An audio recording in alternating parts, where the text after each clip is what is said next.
ഗസയിൽ വെടിനിർത്തൽ പ്രകാരമുള്ള ബന്ദിമോചനം ഇപ്പോൾ തുടങ്ങി. 20 ബന്ദികളെ ഹമാസ് ഇസ്രയേലിന് കൈമാറും. പി ജെയിംസ് ആണ് ഇന്റർനാഷണൽ ഡെസ്കിൽ വിവരങ്ങളുമായി ചേരുന്നത്. പി ജെയിംസ്, ബന്ദിമോചനം തുടങ്ങിക്കഴിഞ്ഞിരിക്കുന്നു, വിവരങ്ങൾ.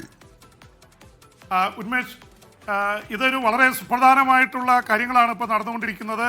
നമ്മൾ നേരത്തെ പറഞ്ഞ പോലെ ഹമാസിന്റെ കസ്റ്റഡിയിലുള്ള 48 ഇസ്രായേലി ബന്ദികളിൽ 20 പേരെ കൈമാറുന്ന ചടങ്ങുകളാണ് ഇപ്പോൾ ഈ മണിക്കൂറുകളിൽ നടന്നുകൊണ്ടിരിക്കുന്നത്. ആദ്യമായിട്ട് 7 ബന്ദികളെ കൈമാറുന്നതായിട്ടാണ് റിപ്പോർട്ടുകൾ വന്നിരിക്കുന്നത്. റെഡ് ക്രോസ് സംഘം അവരെ ഈ കസ്റ്റഡിയിലുള്ള പ്രദേശങ്ങളിൽ നിന്ന് ഏറ്റെടുത്ത് അവരെ കൊണ്ടുവരികയാണ്. കൊണ്ടുവന്ന് ഹമാസ് സംഘത്തിൻ്റെ മുൻപിൽ വെച്ച് ആംബുലൻസുകളിലൂടെ പലരെ ഫ്ലൈറ്റുകളിലൂടെ മറ്റേ ടെല്ലവീവിൽ എത്തിക്കാനാണ് തീരുമാനം. ടെല്ലവീവിലും മറ്റ് ഗസയുടെ അതിർത്തികളിലൊക്കെ ഇസ്രായേലിൻ്റെ ആൾക്കാർ, അവരുടെ ബന്ധുക്കളും അതുപോലെ തന്നെ സുഹൃത്തുക്കളൊക്കെ കാത്തു നിൽപ്പുണ്ട്.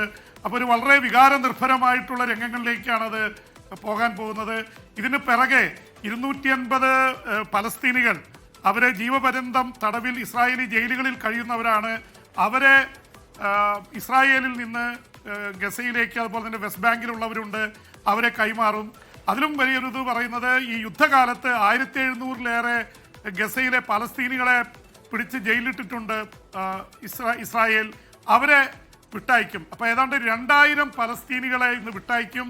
അതിന് മുന്നോടിയായിട്ടാണ് ഇസ്രായേലിൻ്റെ ബന്ദികളെ കൈമാറുന്നത്. ഒരുപക്ഷെ ഉന്മേഷ് ഓർക്കുന്നുണ്ടാവും, 2023 ഒക്ടോബർ 7-ാം തീയതിയാണ് 5000 റോക്കറ്റുകൾ ഇസ്രായേലിലേക്ക് തൊടുത്തുവിട്ട് മോട്ടോർ ബൈക്കുകളിലും പാരാഗ്ലൈഡറിലുമായിട്ട് ഈ ഹമാസ് വലിയ ആക്രമണം. 6000 പ്രവർത്തകരാണ് ഹമാസിന്റെ ഒറ്റയടിക്ക് ഇസ്രായേലിലേക്ക് എരച്ചു കയറി 1200ഓളം ഇസ്രായേലികളെ കൊലപ്പെടുത്തുകയും 250 പേരെ ബന്ദികളാക്കി കൊണ്ടുപോവുകയും ചെയ്തത്.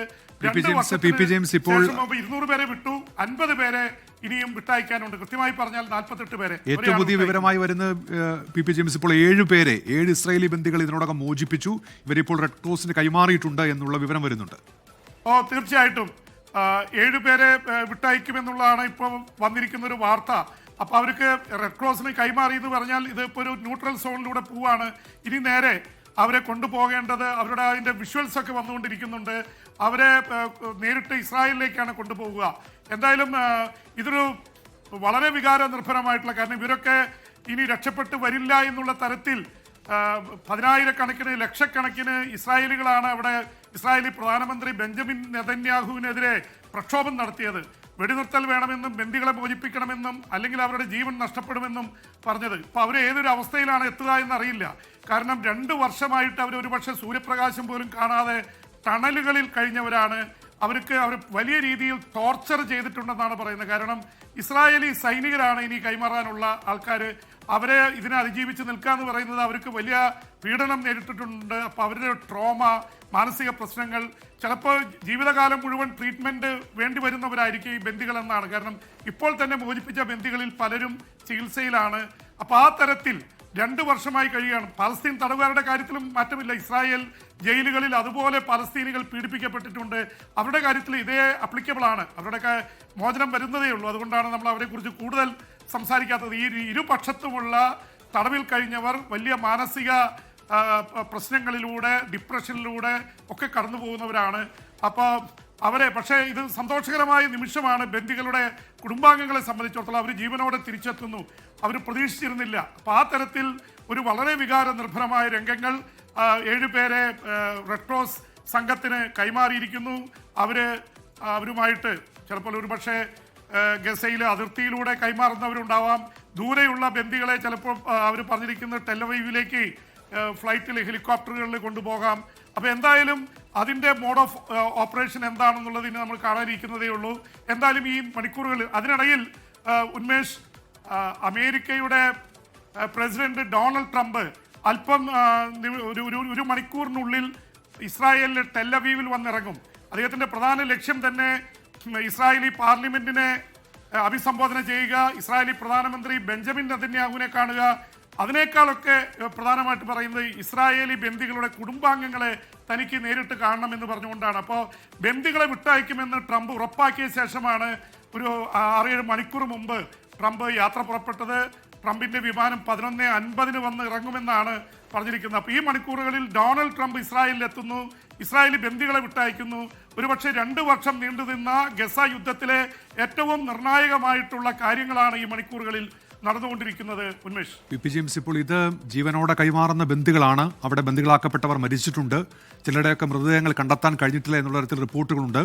ഈ ജൂതവിശ്വാസം അനുസരിച്ച് ഈ മരിച്ചവരുടെ മരണാനന്തര ചടങ്ങുകൾ അതിനൊക്കെ വലിയ പ്രാധാന്യമുള്ളതാണല്ലോ. അപ്പോൾ അധികം വൈകാരികമായൊരു വിഷയം കൂടിയാണല്ലോ. അപ്പോൾ ഈ മൃതദേഹങ്ങൾ ഉൾപ്പെടെ കണ്ടെത്തുക, ബന്ദികളുടെ കൈമാറുക, അതൊക്കെ ഇനി അവശേഷിക്കുന്നുണ്ടല്ലോ പി ജെയിംസ്.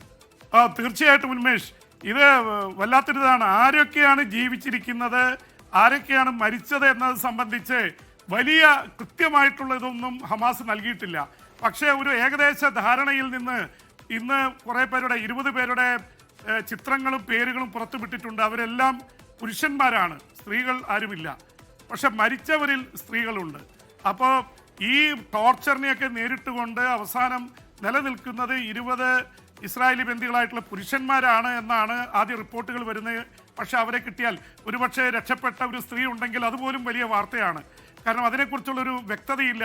ഈ കാത്തിരിക്കുന്ന കുടുംബാംഗങ്ങളെയും സുഹൃത്തുക്കളെയും സംബന്ധിച്ചിടത്തോളം തങ്ങളുടെ ബന്ധപ്പെട്ട ആൾ ജീവിച്ചിരിപ്പുണ്ടോ മരിച്ചോ എന്നറിയണമെങ്കിൽ അവരെ കൃത്യമായി ഇസ്രായേലിൽ എത്തിയ ശേഷമായിരിക്കും, അല്ലെങ്കിൽ ഇപ്പോൾ കാണുന്ന വിഷ്വലിൽ കാണുന്ന ചിത്രങ്ങളിൽ നിന്നായിരിക്കും അവരെ ഐഡന്റിഫൈ ചെയ്യാൻ പോകുന്നത്.